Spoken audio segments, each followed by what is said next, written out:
Hello, everyone. Good evening. We will be starting in 2 minutes, allowing more participants to join.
Okay, we will go ahead and start.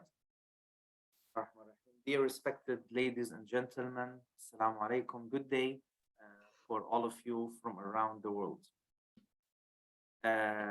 Thank you for joining us tonight in the first session of the Mastering Critical Appraisal series. This series that we conducted a few months ago, and now we will repeat it again for those who were not able to join the first session and the first series due to the very high demand and emails and requests we received to repeat this highly valuable session and series for their practice, for their education, for their studies, for their assignments, etc.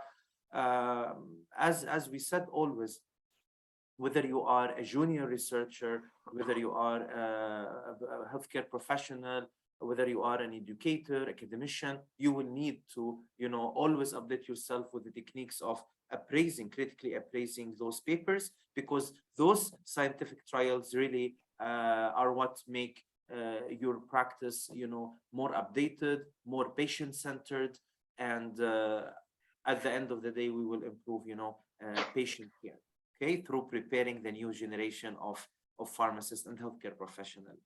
So thank you again for joining us today. Journal Club, listserv of IVPN network, is always there to share the latest published evidence and learn from high caliber and world-class pharmacotherapy experts and research experts also in analyzing primary literature, read beyond the trial's context, and ultimately to optimize clinical practice. So this series is proudly taught and trained by our dearest Dr. Sama Tabba, who is an integral member of IVPN Journal Club listserv, and also very loyal and influential IVPNeer, and also influential expert on LinkedIn and through diverse impact. To give a brief overview about Dr. Sama, she holds Bachelor of Science in Medical Laboratory Technology from the American University of Beirut, and the Doctor of Pharmacy from the Lebanese American University. She is currently the co-founder and the CEO of the MARS, which is the Medical Agency for Research and Statistics. After graduation, Dr. Tabba held a position as a chief pharmacist at WHO in Beirut office. She participated in a number of projects for the Ministry of Health, one of which is the Quarantina Drug Distribution Center in Beirut. Through her work, she has been involved in clinical research, more specifically in training workshops carried out at the national and regional level in the delivery of sessions on different aspects of the conduct of clinical research, as well as in the conduction of different clinical research projects. She is author of many scientific papers published in peer-reviewed journals, as well as a booklet titled The Clinical Research Process from Initiation to Publication. She is an editorial member of 2 peer-reviewed scientific journals. She is also an assistant professor at the University Institute for Nursing in the Lebanese Red Cross, where she delivers pharmacology, microbiology, public health, community health, and clinical research courses. Lastly, she was appointed recently as the Global Pharmacovigilance Society Ambassador of Lebanon, where she also acts as an acting board member of that society. Without further ado, we are very much looking forward and excited to hear from you, Dr. Sama, and learn from your amazing information, updated ones, and great style as well. Without further ado, the floor, screen, and mic is all yours. Habibi Ahmed, thank you so much for this introduction, the warm introduction. But first of all, before saying anything, I just want to apologize from everyone for my bad voice. I have been contracting flu since 3 days ago, and now I have fever. So I'm so sorry if I need to cough off or I need to drink water from time to time. Ahmed, thank you so much. It's an honor to be a member of the IVPN network family. It's my pleasure and it is my passion. Ahmed knows how devoted and loyal I am to IVPN network, and especially to our junior club listserv, where I am an active member in that. Welcome again to our new season.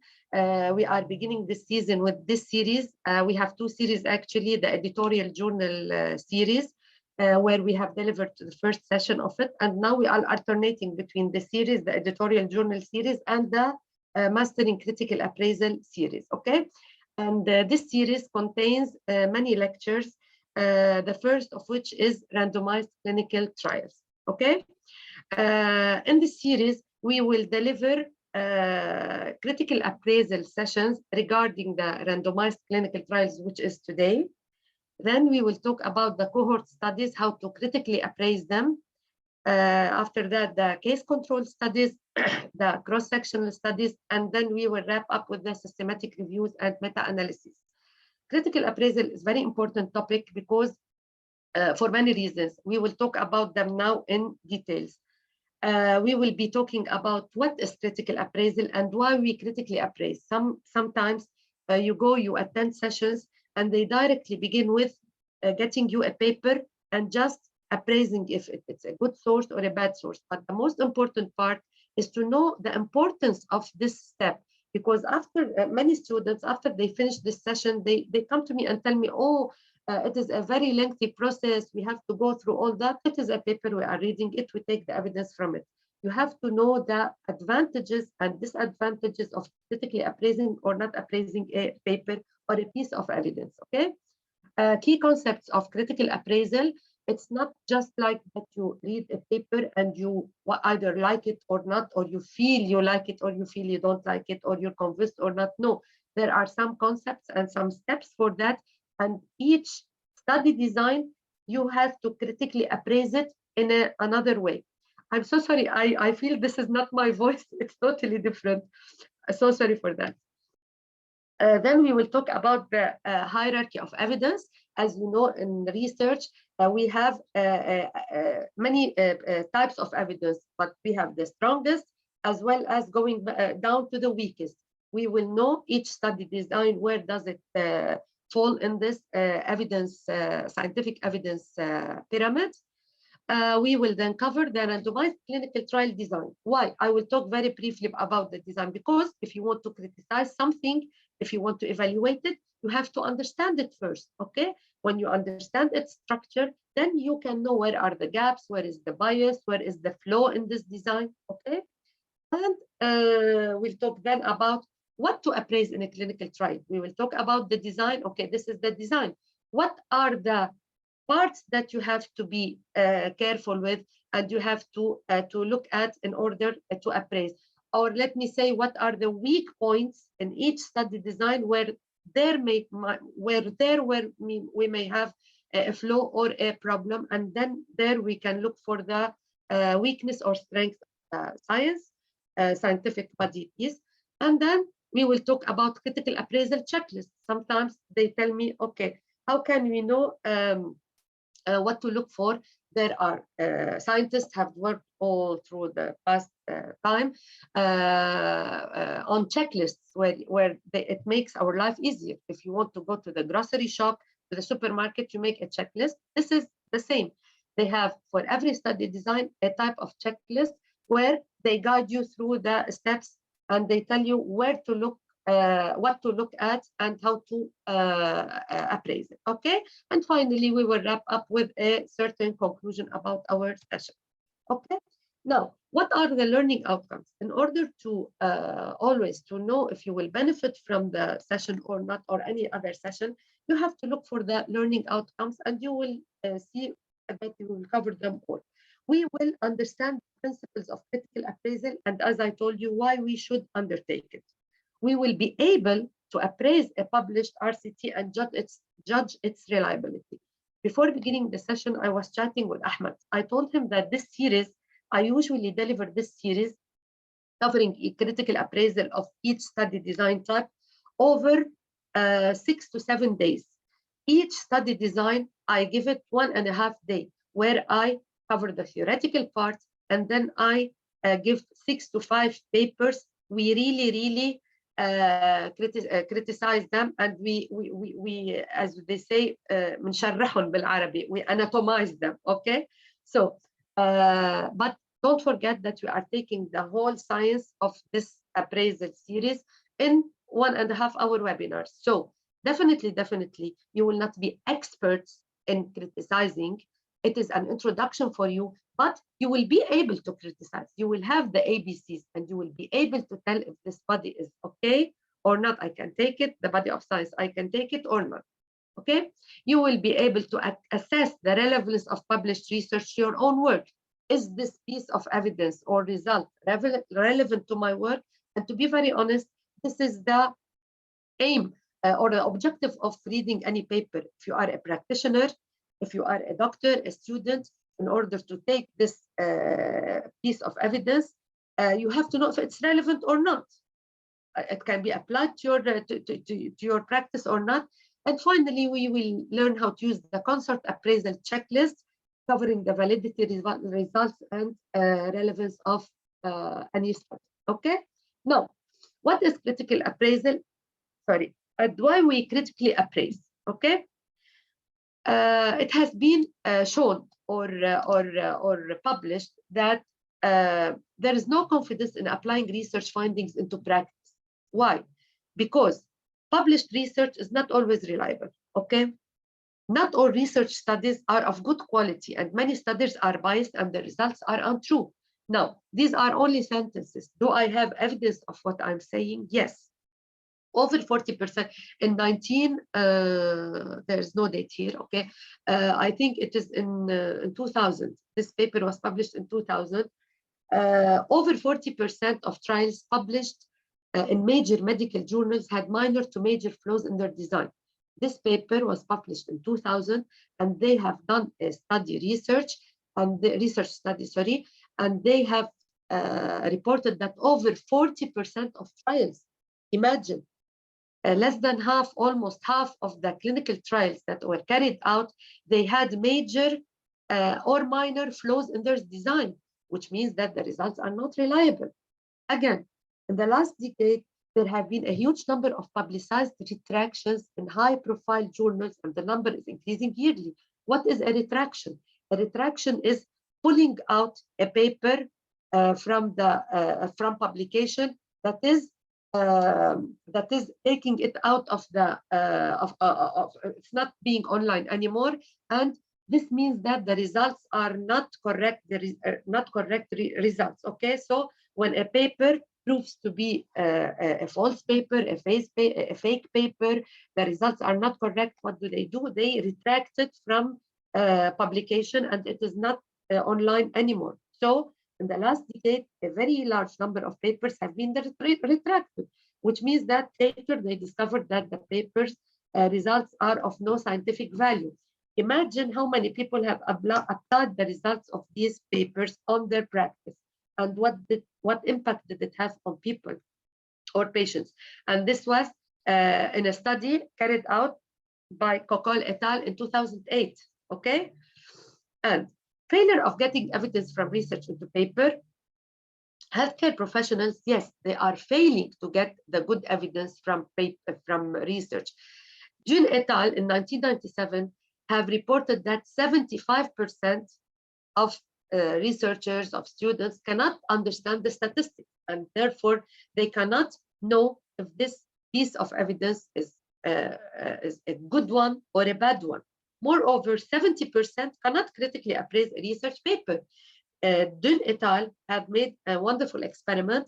He have collected many papers. He have fabricated also many papers, and he have done results which were obviously wrong in the flow of the study, the design flow of the study, in the results, in the statistics. And he had a group of researchers where he gave them the papers.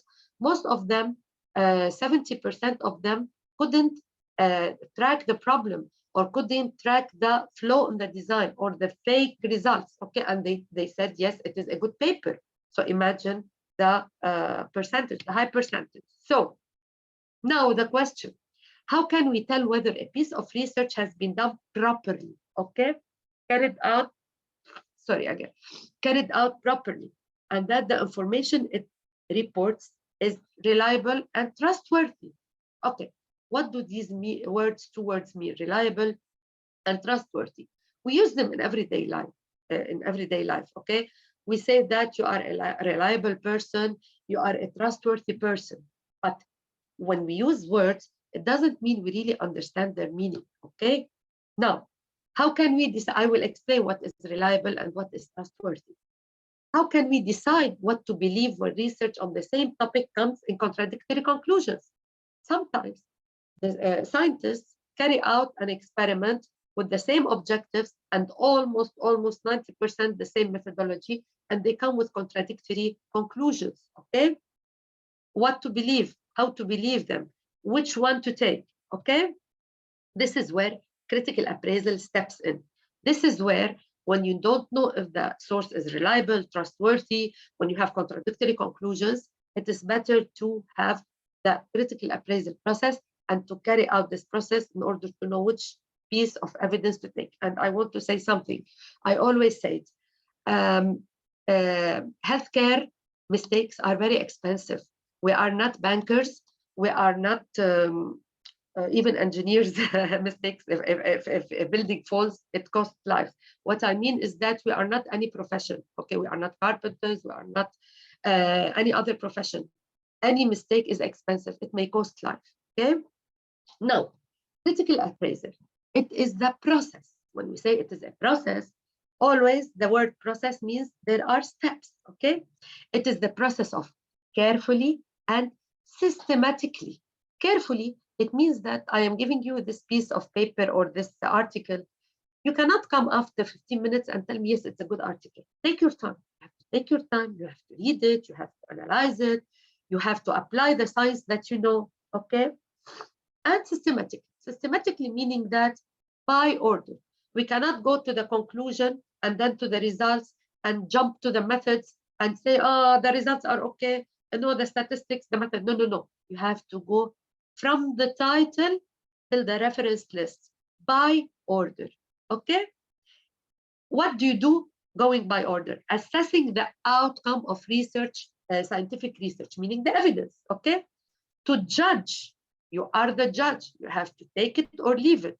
To judge its trustworthiness, I trust it, I can take it, its value, I will explain these three words because they are keywords, and the relevance in a particular context.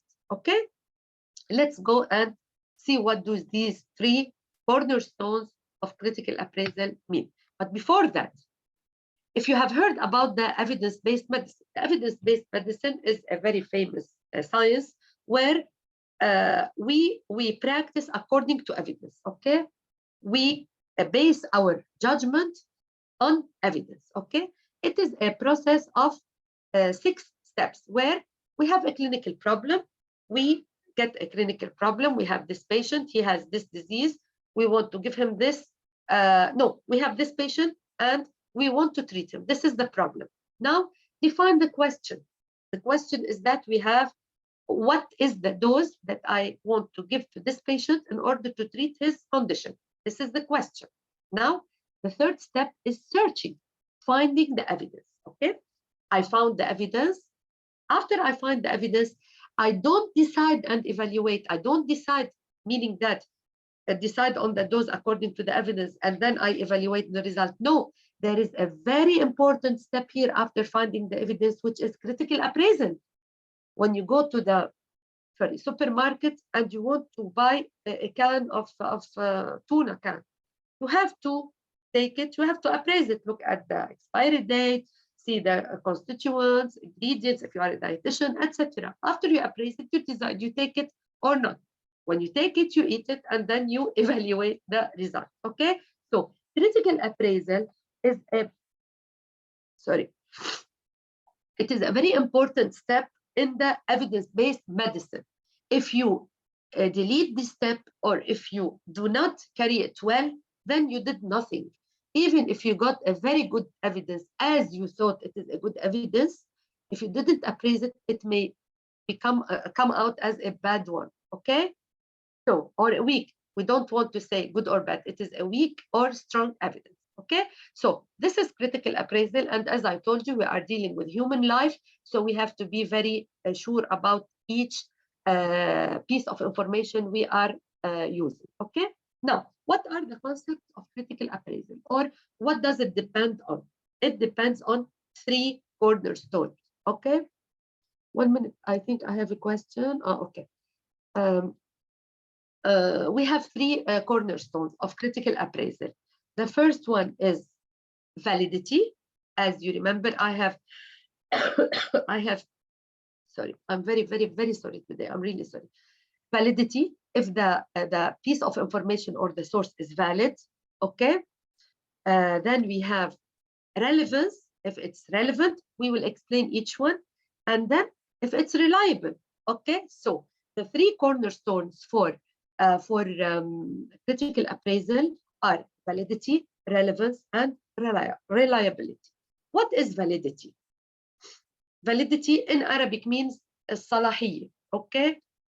Validity refers to, but here it does not mean like that. Validity refers to how accurately a method measures what is it intended to measure, okay? So it means that I have this apparatus, the balance, weight balance, okay? If it is not calibrated well, then if I stand over it, it will give me 20 kilograms more, okay?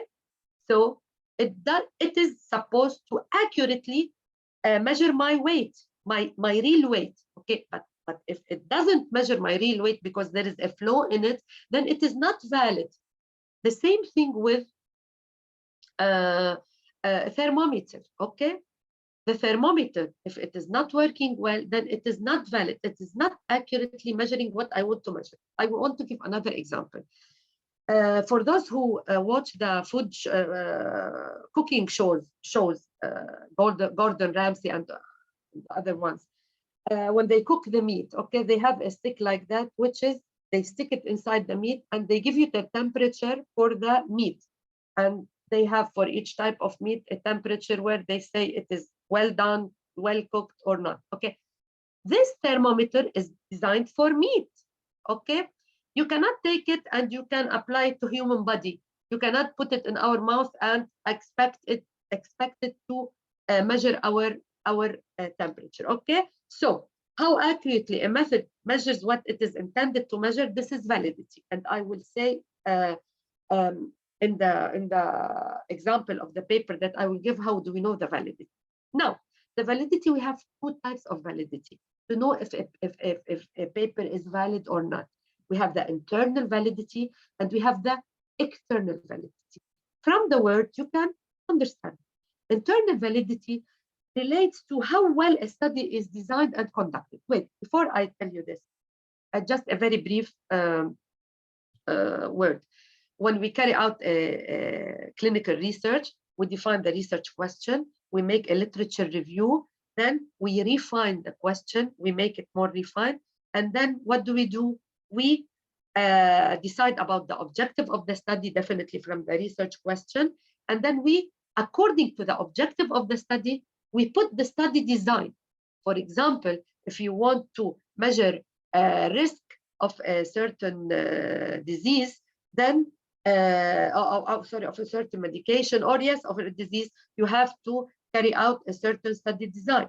If you want to know the efficacy or safety of a medication, you have to study the, you have to carry out a clinical trial. If you want the prevalence of a disease, you have to carry out a cross-sectional study, okay? So each study design has to be designed according to the question. So the internal validity relates to how well a study is designed and conducted. And it doesn't only depend on the study design. Even when you choose the study design, you have to know how to collect the data, inclusion, exclusion criteria. This means how it is designed, the methodology, the questionnaire itself, all of these things inside the study, in performing the study, is the internal validity. Another example for cooking, by the way, I hate cooking, I don't like cooking, but all my examples are given about cooking and the kitchen. I don't know why. Okay, you are cooking something, you are cooking fava bean and rice, okay? So the method you are doing this plate is the internal validity, okay? Now,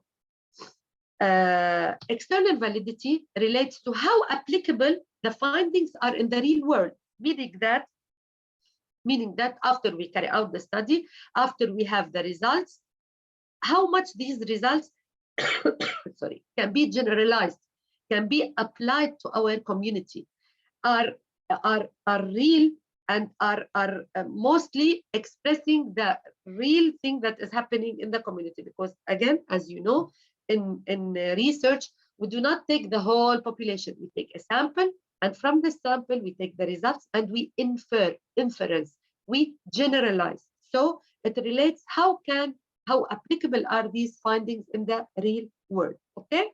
Now, this is validity. Reliability, from the word, I can rely on you, I can depend on you. Let us see. It's trustworthiness of the results, meaning that, for example, you ask your friend to help you in a project, okay? And after you carry out this project, you get wonderful results, you and her, meaning that the best presentation, delivery on time, sticking to the deadline, etc. So your friend is reliable, okay? So trustworthiness of results. It is reliability, it is a specific measure which is considered to be reliable if application on the same object, I will explain, of measurement number of time produces the same result, meaning that you have a certain measure, okay? This thermometer, if the thermometer every time I take the temperature and I don't have a fever, I'm fully healthy, every time I take my temperature is 37, and I'm sure it's 37, and I take it 37, then it is reliable because it is always hitting the point, the same point, okay? If one time it gives me 37, another time it gives me 39 after 2 minutes, and then after 3 minutes it gives me 32, it is not reliable. This happens always with our grandmothers. My grandmother used to have a blood pressure machine.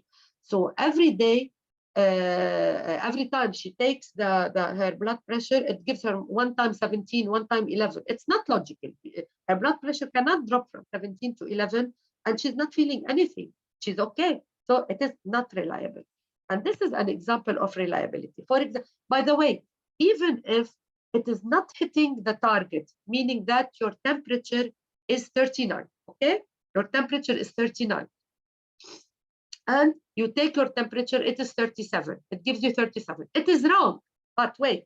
If you take it again, it gives 37. You take it third time, it gives 37, but it is 39. Although it is wrong, but as long as it is giving the same result always, then it is reliable. Like this picture.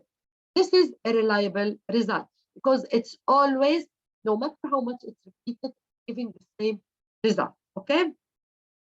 The same thing with the study design, the paper or the study, clinical study or research study. If you do this experiment 1 time, 2 times, 3 times, if it always gives the same result, it is a reliable study design and a reliable study. This is reliable, although different results. But what is not reliable?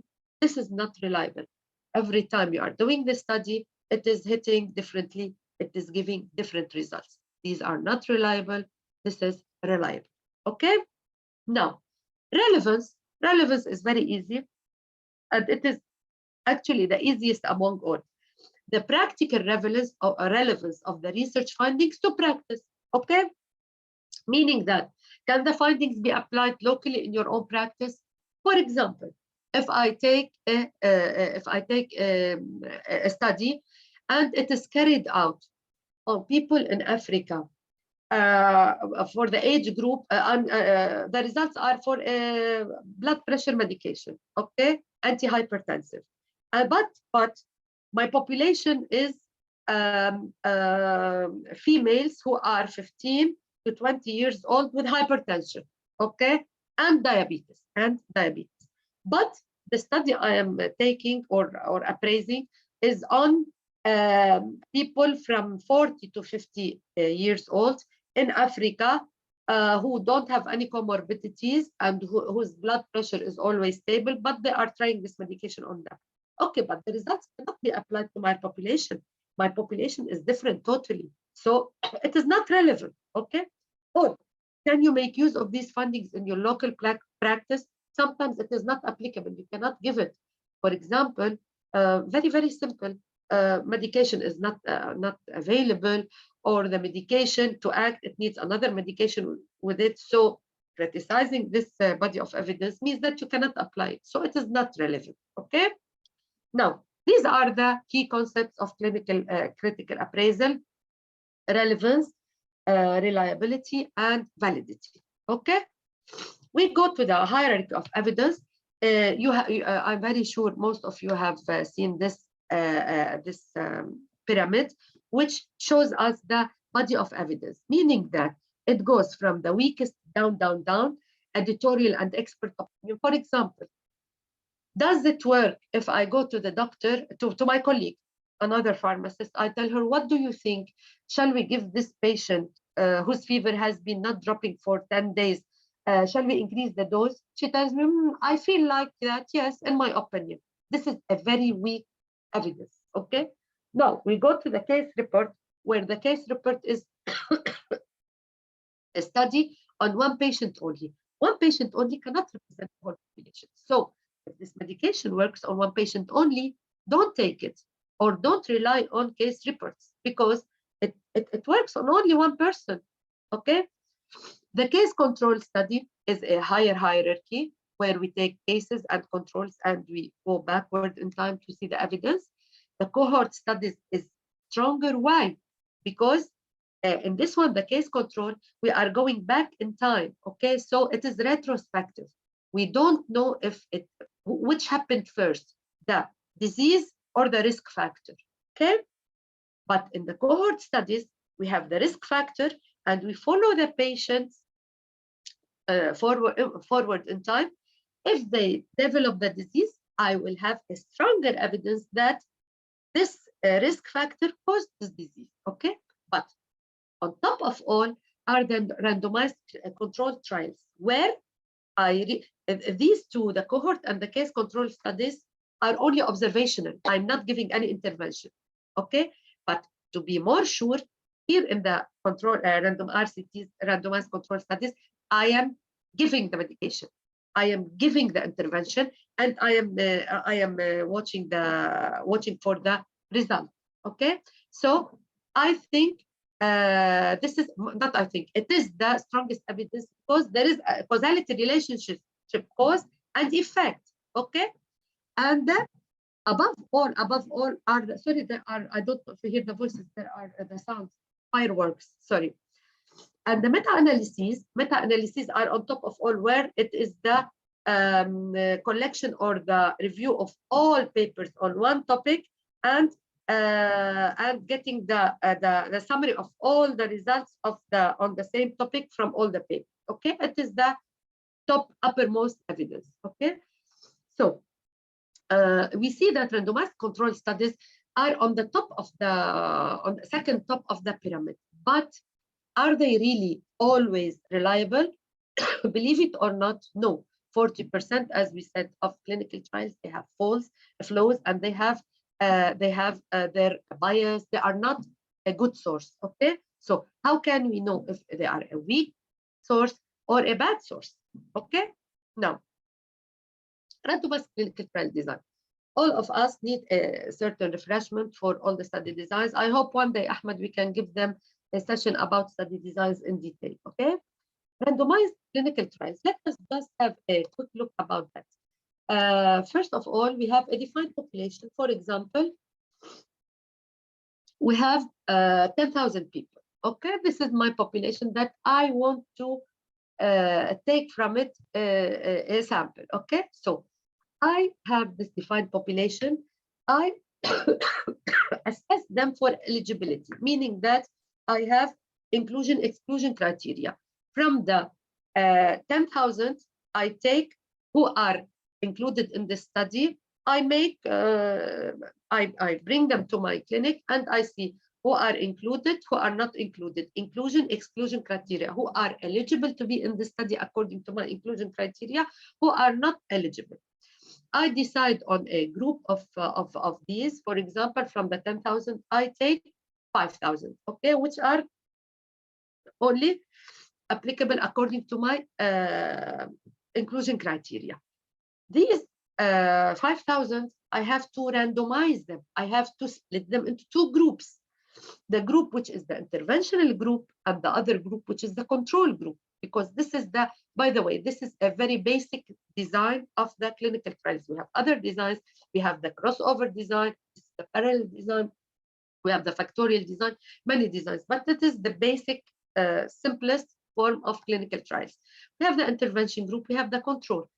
We have to randomize them. Randomize them meaning that what? I will talk about it. I will not spoil it now. Okay, randomize them, yani distribute them haphazardly. Okay, but there are types of randomization. I randomize them according to intervention, where they take the medication, where they take the intervention, which is not necessarily a medication. It can be a medication, it can be a psychological intervention, a session with the psychologist, it can be a surgical procedure, it can be a diet. I give this group a diet and the control group no diet. I give this medication or no medication. I may even compare between two medications, medication A and medication B, okay? Or a new medication and standard of care, where we use what we usually use and a new medication, etc. And then each one I will follow up over time. And the time depends on the study, on the target, on the outcome, etc. We will not go into that. Finally, I analyze the outcome. Okay. Now, if you can see, there are many steps. from the defined population until the outcomes analysis of the outcome. In each step of these, wow, we are not only putting it in graph, but you cannot imagine how many people work on these steps, how many steps in each step, okay? So assessment for eligibility until randomization, it takes many steps. Okay, we are human and everything has flaws. Are all, sorry, Ahmed, my share screening is paused. Can you see it? Can you share, can you see the screen, please? I have a note where we have your share screening is paused. I will stop sharing the screen and I will do it again. I'm so sorry, but I'm afraid you are not seeing the screen. Okay, I'm sharing it again. Let me see. Okay, just please, someone answer me. Can you share this? Can you see the screen before I continue? Okay. So in all these steps, we have different risks for destroying our or not destroying, making our clinical trial weaker. Okay. Now, what is a now you will tell me, okay, this is what you told us. What is the golden standard of a clinical trial? What is the best clinical trial? Are there standards for a clinical trial? Yes, there are. First of all, like we say, the golden child, the golden baby, etc. Okay. First of all, you have to have concealed allocation. I will only say these terms and then I will explain each one. But I am telling you now these because you have to see how many things you have to work on and how many points we have to carry out or to take care of in order to have the best clinical trial. So can you imagine how difficult it is to carry an ideal clinical trial? We have concealed allocation, we have randomization. If the clinical trial have concealed allocation or allocation concealment, it is excellent. If it has randomization plus allocation concealment, it's excellent. If it is blinding, I will talk about that, it's excellent. All of these should be together, okay? Adequate study duration, giving the patients enough time in order to be able to see an effect on the medication, it's excellent. Control. Some clinical trials, by the way, are not controlled. You have only one group, you give it medication, and you follow up. Okay, it's called quasi-experiment. Okay, so if you have two groups, it's excellent. And you have to have an adequate group size, okay? In order to have an effect or to find an effect, you have to have the good number.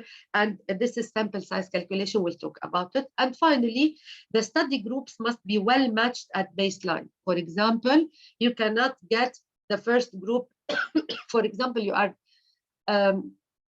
are studying the effect of sports, physical activity on HDL level, okay?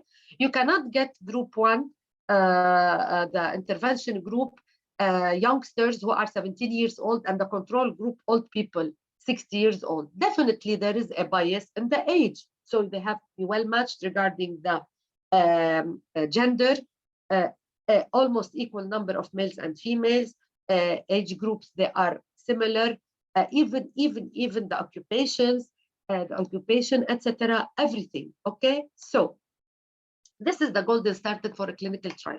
Can we attain all that? I don't think so, but at least there are, even for error, there are certain measures and certain limitations for error, certain stretches for error. You cannot go beyond the acceptable value. Okay, now, if we fall in any of these, we will have something called bias. What is bias? In Arabic, it is called انحياز. انحياز يعني it is a systematic error. Okay, it is an error. In what? You will tell me in what? It is in the design. It is not well designed. In the conduct, in carrying on. I designed it well. I didn't carry it on well. Or the analysis of a study that results in an incorrect estimation of the association between exposure and outcome. Exposure is something which I'm giving the factor, for example, and outcome is the result. So the error may be in the design, in the conduct carrying it, or in the analysis afterward. And this will give me incorrect estimation. Okay, done. Let us see. What are the sources of bias? We talked about bias. Okay, how many types of bias? We have 5 types of bias which can take place in a clinical trial. And as I told you, in order to study each design, you have to know what are the weak points. When you know the weak points, you criticize them, you know if it is carried well or not. We have one type of bias which is called selection bias, performance bias, detection bias, attrition bias, and reporting bias. Now, these 5 types of bias, and this is here I have put the first graph of the clinical trial. You have a target population, you take a sample of it, and then you allocate it. Allocated meaning that people go to the intervention group and people go to the control group. And then you follow up, you assess the outcome, and you publish the study results. Therefore, all of these steps have different types of bias inside them. For example, for the selection bias, what is first? What is the selection bias? Selection bias is when I am from the beginning selecting my sample or selecting them to go inside this group or inside this group, or selecting them from the first population. You remember when I said the target population and then we take a sample? This is a selection bias that may happen. Or when this sample, I want to put it in this intervention group or control group, this may be called a selection bias. How do we get rid of the selection bias? In green, I will tell you what must be done in order to get rid of this bias, or in order to lessen the effect. We cannot get rid of a bias. We can make the bias less, okay?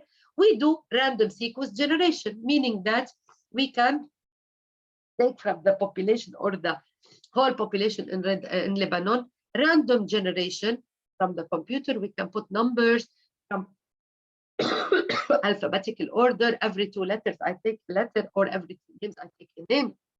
And then I can select my population. This here, I cannot say that I have selection bias. I have did my best to be not biased, okay?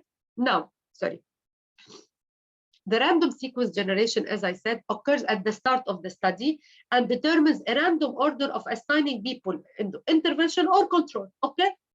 I cannot say, oh, you are my neighbor, I will put you in the intervention group. I hate you, you are my enemy, I will put you in the control group. No, you can use this random sequence generation, which is also called randomization, okay? Now, this random sequence generation or randomization, many types. We have many types, either simple random sampling. You just choose according to every 3 names a name, every 2 names a name, etc. Or stratified random sampling, where you take all these people, all the sample, you stratify them, for example, into males and females, and then from the males you take 1 male from here, 1 female from here, 1 male, 1 female, okay? Or cluster sampling, okay? Cluster sampling, you take from the whole sample 5, 5, 5, 5, and then from each cluster you take 1, 1, 1, 1 by order. 1 from here, put it in the intervention. 1 from here, put it in the control. Okay, this is how we can one way to lessen the selection bias. Another one is the allocation concealment. Okay, allocation concealment. After I randomize them, I tell them, Rana, you go to the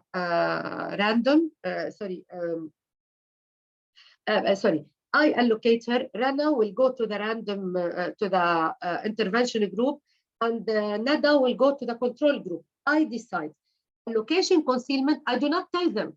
Okay, I do not tell them now who will go where. Okay, here I will prevent the bias, because maybe you will bring a patient and you will tell her you will go there. She will say no, yes, no, I don't want to go on the intervention. No, you don't tell her where she is going. You are in group A, you are in group B. Okay, so allocation concealment, you can conceal, you hide from the patient where did he go, in which group. Okay, now sorry, performance bias. Performance bias is from the word performance, carrying out, conducting. Okay, so when I conduct the clinical trial, okay, there are many ways which can make me fall in bias. For example, if I tell the patient which medication he is taking, hello, you are now taking your antidepressant pill. Then, if he knows he is taking the antidepressant pill, he will psychologically be better. If he is not, if he say, you tell him you are taking the placebo pill, oh, he will not be well. He will not feel well. He will not feel he is okay. Okay, so one way to overcome this performance bias is blinding of participants. Okay, blinding. You don't tell them what they are taking. Okay, and regarding blinding, we have many types of blinding. We have we have blinding of the doctor, where he does not know which medication he is giving medication. And by the way, there are all codes, and there is one or two persons in the study who know the codes. When you say medication A, medication B, they have the hidden codes that A is that and B is that when they make the analysis. Okay, this is single blinding, where only the patient doesn't know what he is taking. We have double blinding, where the patient and the doctor, they are not knowing what is happening. You take pill B, pill A, you take pill B. Neither the doctor knows nor the patient. Okay. Now, detection bias. Detection bias is when you go and you want to follow up. You follow up on the results every week. Okay. When I know that this patient is taking a antipyretic, the medication which lowers the fever. When I go to assess the patient, psychologically, I will be biased. It is 37.5. Oh no, it is 37. He is taking antipyretic. It cannot be 37. I will put it 37. Okay. or if I'm giving them antidepressants. Sorry, if I'm giving them antidepressants, and when I go every week and I ask him qualitative question, how are you feeling today? I will get affected by them. So this is detection bias. Also, what is the treatment for that, or the solution, is blinding of the doctor himself. Okay, so blinding of the doctor and the patient. Okay, now attrition bias. Attrition bias is finally when I collect the outcome. Not all patients continue on the clinical trial. Not all patients reach the end of the clinical trial, or not all the patients survive. Some of them will die. Some of them will drop out. Some of them will have side effects. They cannot continue. Okay, so at the end, if I begin with 5,000, 2,500 here, and 2,500 here, I will end up, maybe I will have 200 drops from here. And the outcome, I will have the data of only 2,300. And here, I may have the data of 1,800. Okay, so this is called attrition, dropouts. In order to make up for that, there will be imbalance of the analysis. I began with 2,000, 2,500, 2,500, and then I am calculating for 2,300, 1,800. There is MS. Statisticians have designed a way, a statistical analysis way. Don't ask me why and don't ask me how. They have designed a way. There are two ways to make up for incomplete outcome data. There is something called pair protocol and intention to treat. Pair protocol meaning that you calculate only the people who are left, meaning that 2,300, 1,800. But intention to treat, you began with 2,500 in each group. You will finally calculate the data for 2,500. Okay, and this is called intention to treat. This is the best way, and this is almost 90% of clinical trials use the intention to treat. Okay, now you will tell me, you have only data for 2,300. There are 200 missing. What they do for these, what numbers do they use? They use the carry on last data, meaning that the last lab results, they will continue them in all the visits. The last results of everything for this patient who dropped out, they will continue the same data for him, the same numbers until the end. Okay? Now, and finally, reporting. We have seen many students, patients, researchers, etc. They come to you, oh my God, I finished my study, I did the statistical analysis, I didn't have the results that I want. I will repeat the analysis. I will add more people and carry out the study again. I will play with the analysis in order to report, or they may have some variables which are negative, not like what they want. They only report with they will only report the results that serves them, that serves their objective. Okay, so this is called selective reporting. Okay, and the selective reporting, the only way to do that is have some ethics and trust what you got, because no result is a result. Many students come to me and they tell me, doctor, I have 20 variables and all of them are non-significant. Okay, my dear. So you came to the study and you carried out the study knowing that you will have significant results. You came to the study checking if we have association or no association. If you don't get an association between the exposure and the outcome, khalas, the end of the world. This means that from the beginning, you know that you want an association. This is not research. Research is what you get. Okay. Okay. So this is the selective reporting, and it leads to publication bias. Definitely publication bias. Okay. Now, what to appraise in a clinical trial? Okay.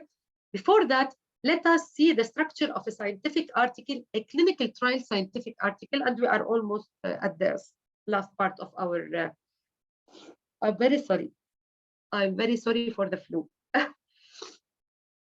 Okay, we have to, in order to evaluate a paper, we have to understand its sections. Okay, you are an engineer and you want to go and you want to evaluate an apartment. You cannot stand outside the building and say this apartment is good. You have to go inside to understand its structure and then to say if it is a good or bad apartment. Now, I'm very sure everyone attending this session knows all these sections, but let me say them. A is in every scientific article, we have the same sections, maybe with different names. For example, A, this is the title of the journal, okay? B is the title of the paper. C, this is the, I'm making it bigger because so you can see better, okay? C is the authors list and their affiliations. Okay, these are the affiliations of the authors. This is the authors list, and these are the institutions to where they belong. D is the abstract, which is the mini mini summary of the paper. Okay. E is the introduction of the study, where the background of the study, introduction of the topic, and then the rationale of the study or the aim of the study or the objective. F is the methodology. How did I carry this study? How did I make this pizza? Lovely pizza, 4-cheese pizza. Okay. How did I do it or carry it out? Okay. Sorry, it is okay. Now we have the G, which are the tables. The results are two parts: graphical results, which are tables and graphs, and interpretation of these tables and graphs, which are the results section, where we do not at all discuss. We only say, we don't interpret the results. We only state the results. Watch out. Stating the results, meaning that we say the prevalence of hemophilia was 30% more among females than males. This is stating. Interpretation, continuing the sentence, and this can be explained due to the fact that in this area, I don't know, the number maybe of females is much more in the population than males. This is why we got the higher percentage. Okay, so this is in the discussion. This is the discussion, and this is the part, your playground, where you can prove your point of view. We have, and you can compare between papers which are the same or different. Okay. Conclusion. This is the in Arabic we say زبدة الحديث. يعني this is the cherry on top of the cake. يعني conclusion of the whole study, and these are the references. Okay. each and every each single item of these, you have to criticize and you have to appraise. Okay, even the references, even the graphs. Okay, now critical. First of all, we have to look at the paper in general. Okay, we cannot, as I told you, come and go to the conclusion or the results directly. Okay, maybe the results are good, but what about the paper quality? What about the source? Does it come from a paper of good, of a reputable source? Meaning that if you have watched my series, journal, editorial journals, editorial journal series, there are many papers who are hacked, who are predatory, who are fake papers. They can design the best study design, they can design the best results or fake the best results, but at the end, the paper is hacked, it's fake. Therefore, it is not peer reviewed. There are no quality control. There is no quality control. It is not credible. So first of all, you have to look at the paper, the title of the journal. This is why I told you even the journal title is a very good indicator. Okay. Now, another thing, the paper quality. Has the evidence been evaluated? Okay. When you know the paper quality, the journal quality, if it is a hacked or predatory journal, it is not peer reviewed. Therefore, it is not evaluated. Therefore, it cannot take the results into consideration no matter what. No matter what. Okay? Even if it is a paper, a study carried out by Einstein, okay? You cannot take for granted or valid its results. Okay? Now, how up to date is the evidence? This is very important. We have to look at the date of the paper. I cannot rely on a paper published in 1990 to judge if Amaril, it is it's a medication, anti-diabetic, if to judge the dose or the efficacy of Amaril for a paper published in 1990, for example. I'm just saying Amaril because my mother takes it. Okay, so you have to be up to date, because you know what? Any paper about COVID-19 published in 2020 is now outdated. No, because why? Because that topic is a static topic. It is a current topic. Every day we have 200, 300 papers published on one topic. So the date is very important. Okay, and usually the last 5 years, they say, they say that the last 5 years are important and can be taken in consideration. To my opinion, no, because it depends on the topic. For example, if there is a very, very critical topic in the coding of genes, in the, I hate these topics, in the DNA sequencing, where research is very slow. So definitely a paper published in 2018 is very advanced according to this topic. But for coronavirus, last month is not an advanced paper. It's not an updated, paper. Sorry, the flu is making me mess up the words. Again, in the paper quality, who are the authors? The authors are very important. And to know if the authors are good authors, reliable authors, they have a good track in research. You can click on their name, you can go back. It doesn't mean if you are a researcher with one paper, you are not a reliable researcher. No, it also depends on your affiliation. But definitely practice makes perfect. If you are a researcher with 200 papers and the researcher with one paper, definitely the one with 200 papers has more reputation. Okay, affiliations. Are they affiliated with universities, unknown universities, which are not accredited, hospitals which are not accredited, or they're affiliated with big names like Harvard, like Cleveland Clinic, like CMC, whatever. Okay, and the conflict of interest, is it stated in the first page of the authors? There is a part where we have conflict of interest. Conflict of interest, yani, I don't know in Arabic what to say it. Meaning that you have, I don't know, I don't know how to explain it. Conflict of interest is someone who has a certain aim for that, okay? And and taking his point of view into consideration may bias the result. Okay, an example, if a paper talks about a medication by Novartis, if all the authors are employees at Novartis, then definitely they will talk good about the medication. Then definitely شهادته مجروحة يعني in Arabic شهادة مجروحة يعني I cannot testify. For example, if someone makes a crime, you cannot, I don't know, I think that his mother cannot come and testify that he didn't do it because there is a conflict of interest. Definitely she will say he didn't do it. Okay, so you have to know. Maybe they are not employees at Novartis. Maybe they took money to carry out this study. Now the question which arises, if they took money to carry out this study, this means that we cannot take their results into consideration. Yes, still we can, but they have to state that. And what is the difference? Now, when they state that, they have raised the responsibility from their shoulders and they have been very transparent. And it goes back to you as a researcher to decide, okay, I will look at it. I will see the researcher, he has a good track, he is in a reputable hospital. Okay, he carried out this study or this clinical trial and he took a lump sum of money, but he has a very big track in research.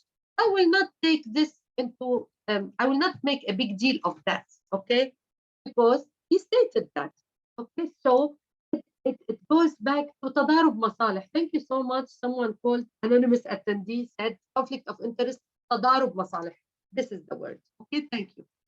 Now, we go back to that. This is all. We are still at the quality of the paper. Now, we go to the title and the abstract. I want to tell you something. What is the difference or the importance of both? You have the abstract. Never ever judge the paper on the abstract, okay?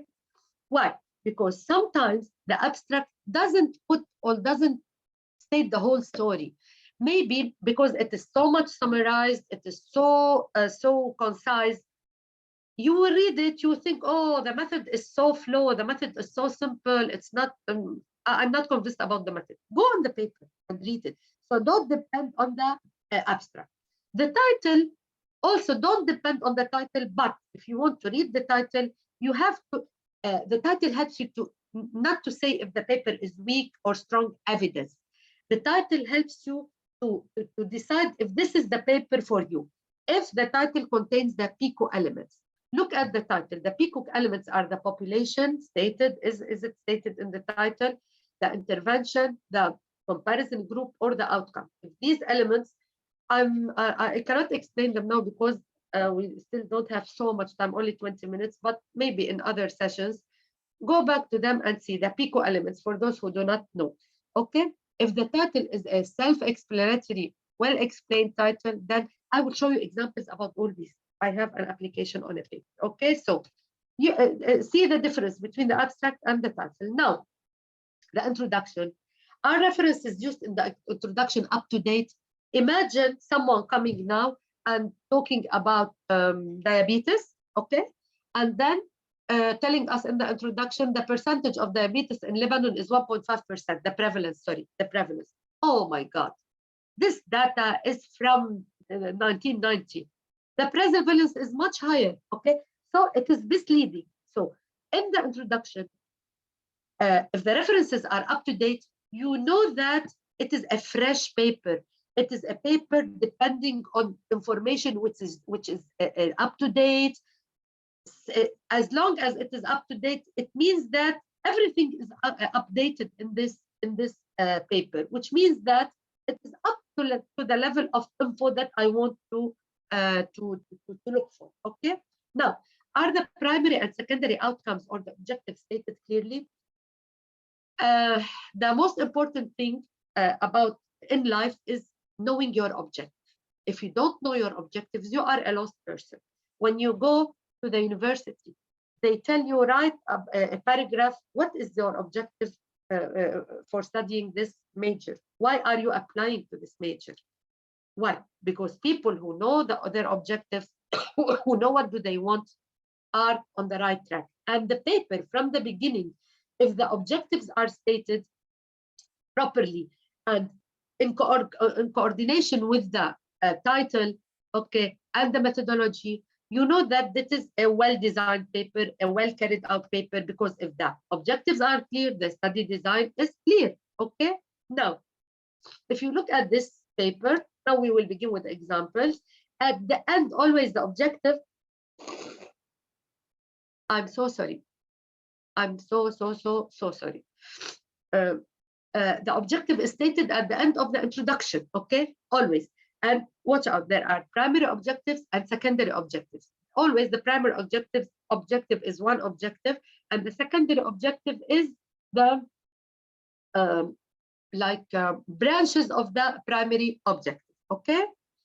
Now, the objective of our study was to compare kaza, yes, X and Y, okay?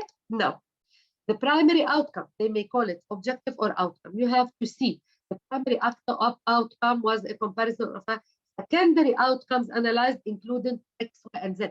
This is wonderfully stated. And when you read it, you know, you can compare the conclusion.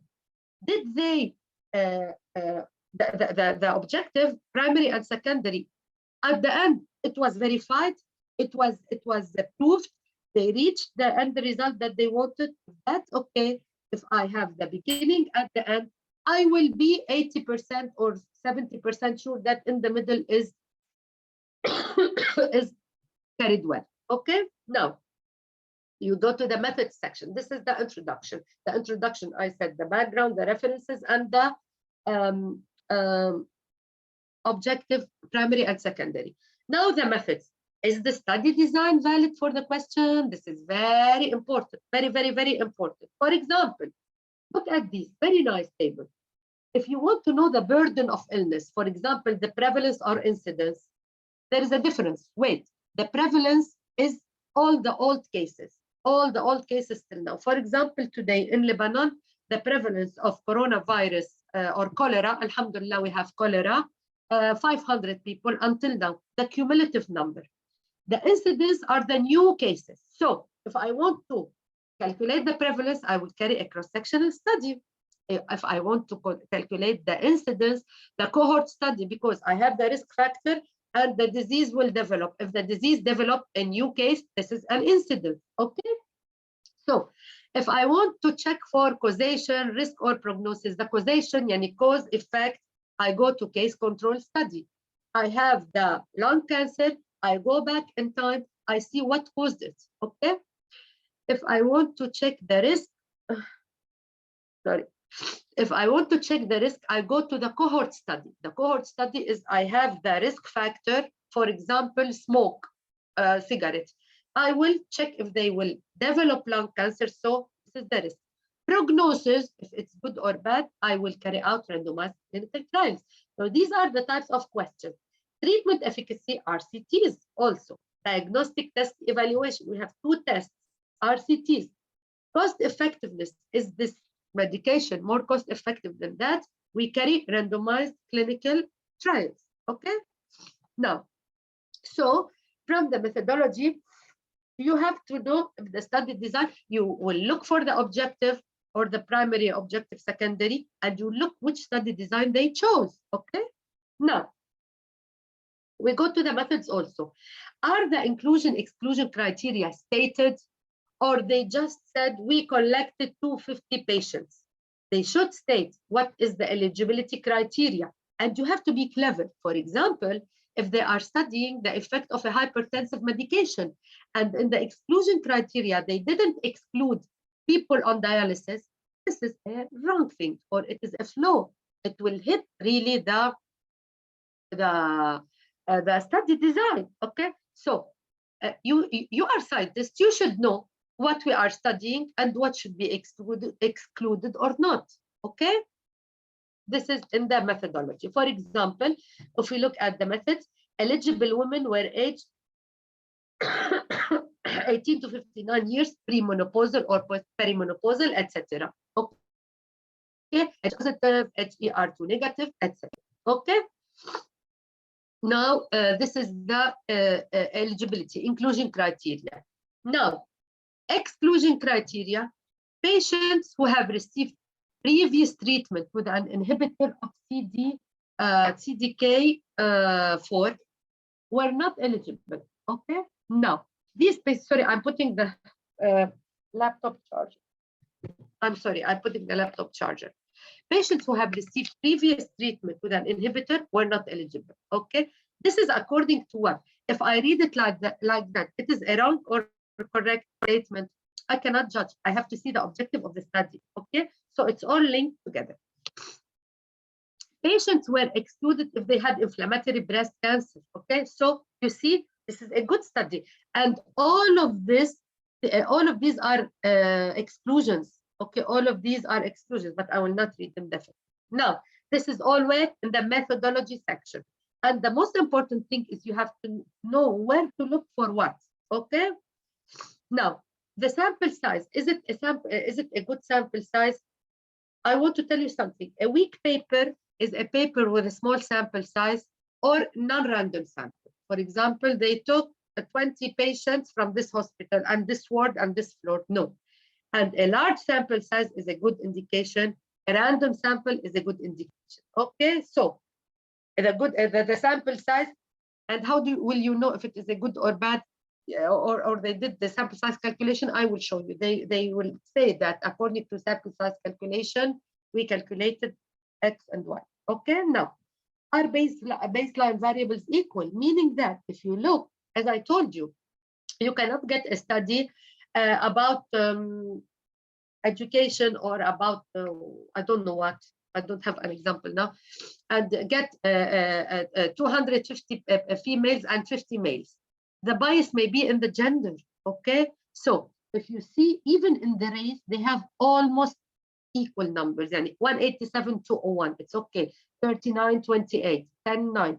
You see, for example, the age. Okay, the age is almost comparable. The mean age 43, 45. Okay, everything is almost comparable between the two groups in number. Not necessarily the same number, but comparable, so that we will not have baseline bias. Okay, you will see the table. It is the demographic table, the first table in every paper, and it is the most important table.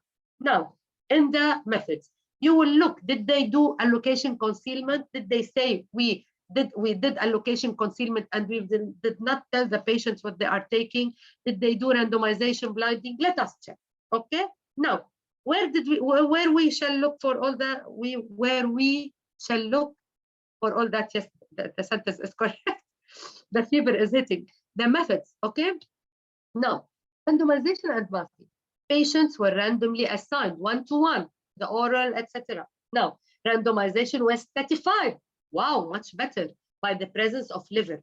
Masking to group assignment was ensured with the use of matching placebo with masking is blinding, meaning that they didn't tell them what they are taking. Okay, even the sponsor, imagine the sponsor was masked to the randomized treatment allocation until after the database lock has occurred. What is database lock? After the clinical trial finishes, they lock the database. No one can play with it anymore. They open all the codes. Okay, I was taking the placebo, I was taking medication.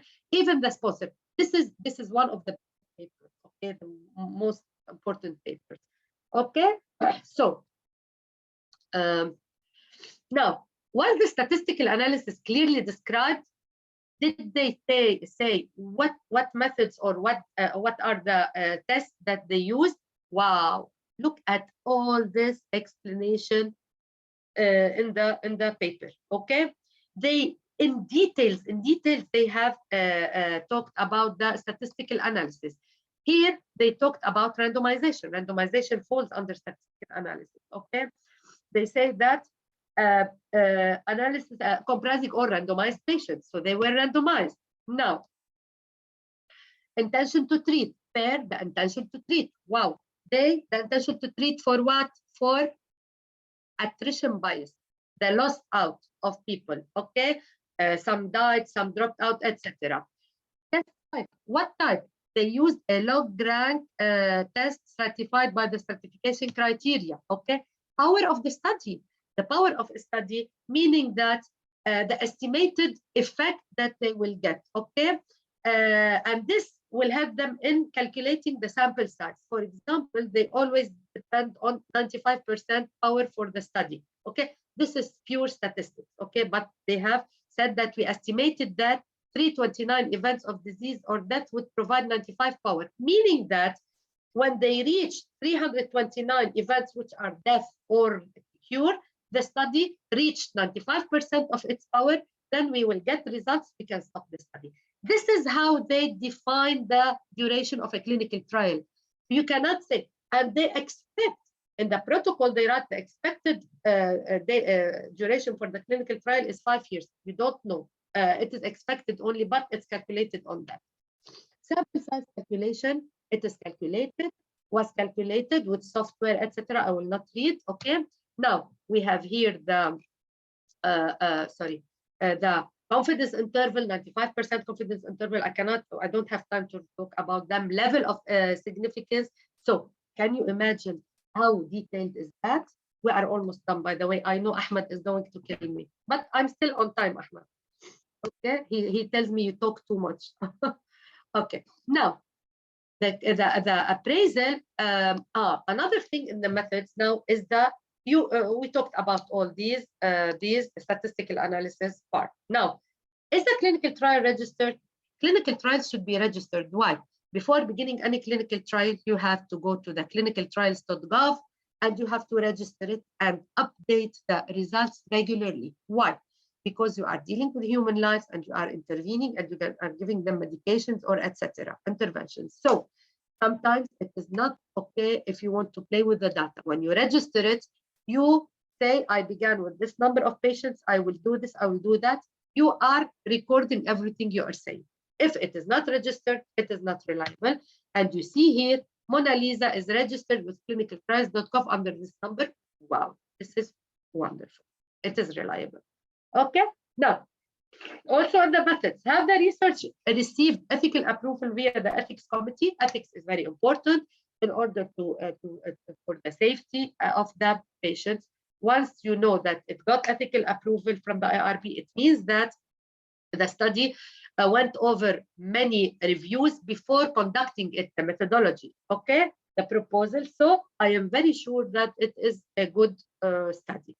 Who carried out or funded the research? As I said, if it is funded by the same company that is studying this medication, it's okay. But as long as they have declared that, it is okay. Did the patient give informed consent to participate in the study? If the patient gave informed consent, this means that the study is transparent, that everything in the study is clear, that everything is going by the protocol. So I rest assured, and all of these are found in the methodology. This is the informed consent, written informed consent was obtained, etc. from the patient. Okay. Now, is there a table that describes the trial protocol or the trial?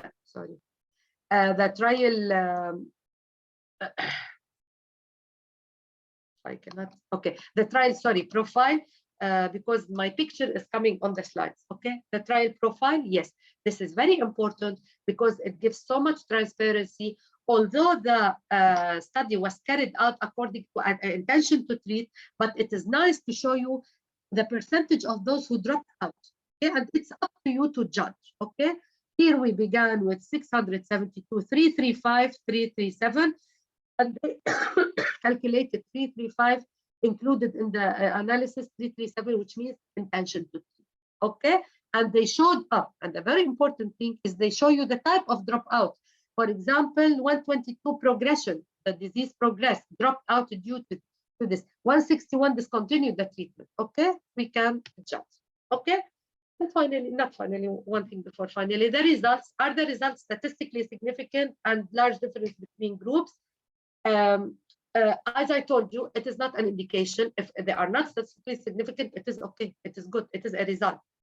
How precise was the estimate or treatment effect? As I told you in the power of the study, sometimes they anticipate or predict we will have the effect, this effect, or it was predicted that this and that, and are the results in accordance to the prediction? Are the results generalizable to their patients? There is no use and no benefit if you take a paper and you apply its results on your population where it's not applicable. Okay, the patient will not have the benefit. Okay, does it sum up? And finally, in the discussion, we have the study limitations. I respect the studies which really provide all the limitations and state them. And there are problems in conduction of the study because they are really transparent. And from here, you can know if the limitations are so big or so small. You can ignore them. You can apply them in spite of the limitations. Okay, this is also about the limitations. Mona Lisa has some limitations, for example, etc. Okay, I will not read them. Okay, but you see they have stated the limitations. Now, you will tell me we are still starters. We don't know how to look at all of these factors. We have something called the consort checklist. Each study design has its own checklist. We have a consort for the clinical trials, and it is called consort, where it is divided according to title. They tell you this thing, and you have to see if it is yes or no reported, and you put the number. For example, very easy. Identification as a randomized trial in the title. Did they say that it is a randomized title in the trial? Yes, you put the page number. Structured summary of the trial design, methods, kada. Is it found? You put. So everything, description of the trial design.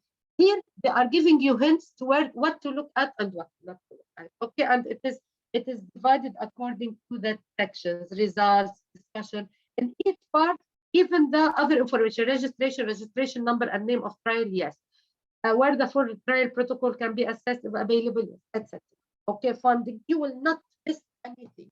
Okay, this is the consort, and you can download the consort checklist from this website. You can write also consort checklist, and it takes you to this website. Okay, now wrap up. All in all, critical appraisal doesn't mean I say that I like the study or I don't like it. Oh, it is wrong or right. Watch out.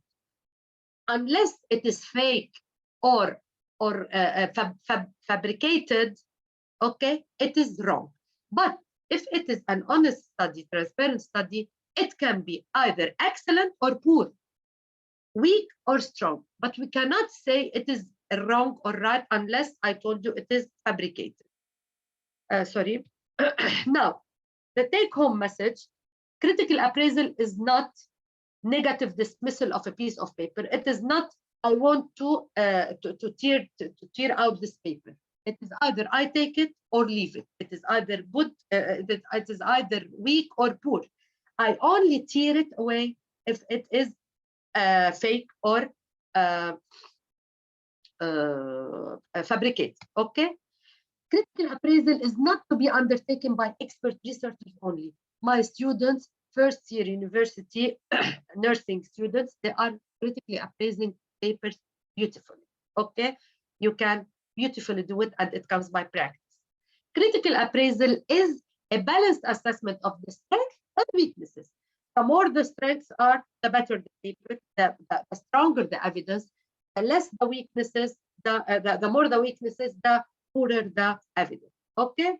And finally, I love this quote from Miles Kington, where he says, knowledge is knowing that a tomato is a fruit. Wisdom is not putting it in a fruit salad.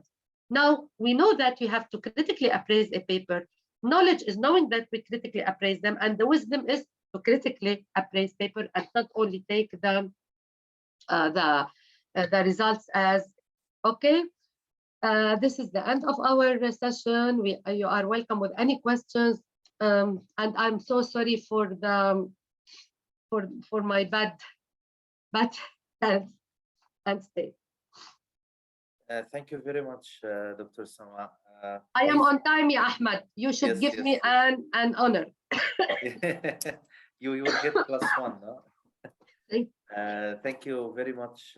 We really appreciate, sharing your knowledge, speaking with passion. And, we have almost all of the attendees. We have more than 90 attendees remaining until the last moment now. That really reflects how they are, astonished by your, information and knowledge and, your passion. Thank you so much. And with your dedication, as you joined, you talked for this amount of time while you are sick. So we really appreciate that. Thank you so much. We wish you to get well soon, inshallah. So now, of course, we received a lot of positive feedback, and they really want the slides, the recording, and we will be able, inshallah, to share that with them. They will be also uploaded on the IVPN website as well. I want to suggest something, Ahmed. The questions are so many. If you can type them for me, send them for me, and I will type the answers, send them for you, and share them with the attendees if you want. Yeah, definitely. Definitely. We will have a record of all the questions. Maybe maybe we can take some now, and then the rest we can. Is that okay with you, Dr. Sama? Definitely. Okay. Okay. We will take only like 3 questions. Yes, The yes, rest I will send them to you. I am seeing them. Okay. Someone is asking, can I make appraisal for any question? Definitely. As I told you, it depends on the study design. The study design depends on the question. For what you mean is that any study, any paper, any research, my research question is a research study. Okay, so definitely you can appraise anyone. And in the upcoming series, we are taking different examples of different study designs. Okay. Someone is asking, what about advantages of RCTs such as ethical feasibility and considerations? Definitely, there is a debate and controversies about the clinical trials, but to be very honest, they are the only and our last resort of evidence, right, Ahmed, or no? We cannot rely on any evidence except with clinical trials. Here plays the role of the IRBs, ethics, and especially the monitors on the studies to be really ethical in order to not to harm anyone. Okay. Yes, if no randomization, it is called quasi-experiment. No. Yes, and another thing, if it's not randomized, and also if it is only one group. Okay, if only one group, it is quasi-experiment. Okay. Recording, we will send it. Is it possible to have the PowerPoint? I will check that with Ahmad. PICO population interval, all of these, they are asking and answering. Is the choice of wording in scientific article a type of bias? To be honest, no. There is something called plagiarism where you copy paste, okay? But it is a bias? No, it is not type of bias, okay? Could you please explain a little more about sample size? Oh, sample size calculation needs 4 hours. Okay, it is in very brief. It is calculating the minimum number of patients to give you the effect size. Okay, for example, a study you can have 5,000 people, but the disease is very rare. You will not detect it. Okay, and sometimes you can have 5 people in a study or 10 people, and the disease is very common. You can detect an effect. You know what I mean? So it's very complicated. If the study was conducted in a lab with human cells only, and they tried to see the drug effect on cells, what I don't know. There is no, the question is not complete. She is asking me if the study was conducted. The question is not complete, Mike. Okay. Dr. Sama, another down. Okay. If the study was, it is preclinical. Okay. If the study was conducted in a lab with a human, it is preclinical. The word clinical means a human. Everything in a lab, it's preclinical study. Okay. The difference between systematic reviews and meta-analysis. Okay. Systematic is collecting all the papers on this topic and discussing the results of them. Meta-analysis is making the statistical analysis, collecting the results and making statistical analysis. So you can do a systematic review without meta-analysis, but you cannot do a meta-analysis without systematic review. Okay. Yes, there are critical appraisal tools available from well-known websites. You just put study design critical appraisal tools, and it is only one website which gives you all the designs. Great webinar. Thank you. You are most welcome. Wonderful comments, Ahmad. Helpful. Okay. Also could have session on statistics. we will talk about what about the statistics programs that could fabricate the missing data. Is it accepted? Definitely not. Everything, every fabrication, every falsification is not accepted, not ethical. And to be very honest, I wonder how do these researchers go for fabrication and falsification? They are part of this globe, of this earth. It will get back to them on their kids, on their lives, everything. Okay. These are all the questions, Ahmad. The others are only compliments, and they are thanking us. Yeah, alhamdulillah. Thank you very much, Dr. Sama. You are most welcome. I'm putting Inshallah, our next session will be about what editorial. Oh, editorial. Editorial. Yes. Yes. It will be about editorial. So stay tuned, everyone. We will send you, inshallah, announcement and registration link for the editorial. What was the title of our first editorial about the selecting the journal, right? Wallah, I forgot, ya Ahmed. No, Yes. Still not. I will put we will post maybe all the series in Yes, the. yes, inshallah. So Inshallah. just to keep our audience always updated, yeah, and we will share the recording and the slides, inshallah, with you guys. Inshallah. We have your email. Thank you very much. And thank you, Ahmed. Thank you, everybody, for attending. Thank you. It was a pleasure meeting you all. and we hope you get well soon. Thank you, Dr. Inshallah. Thank you. Bye-bye.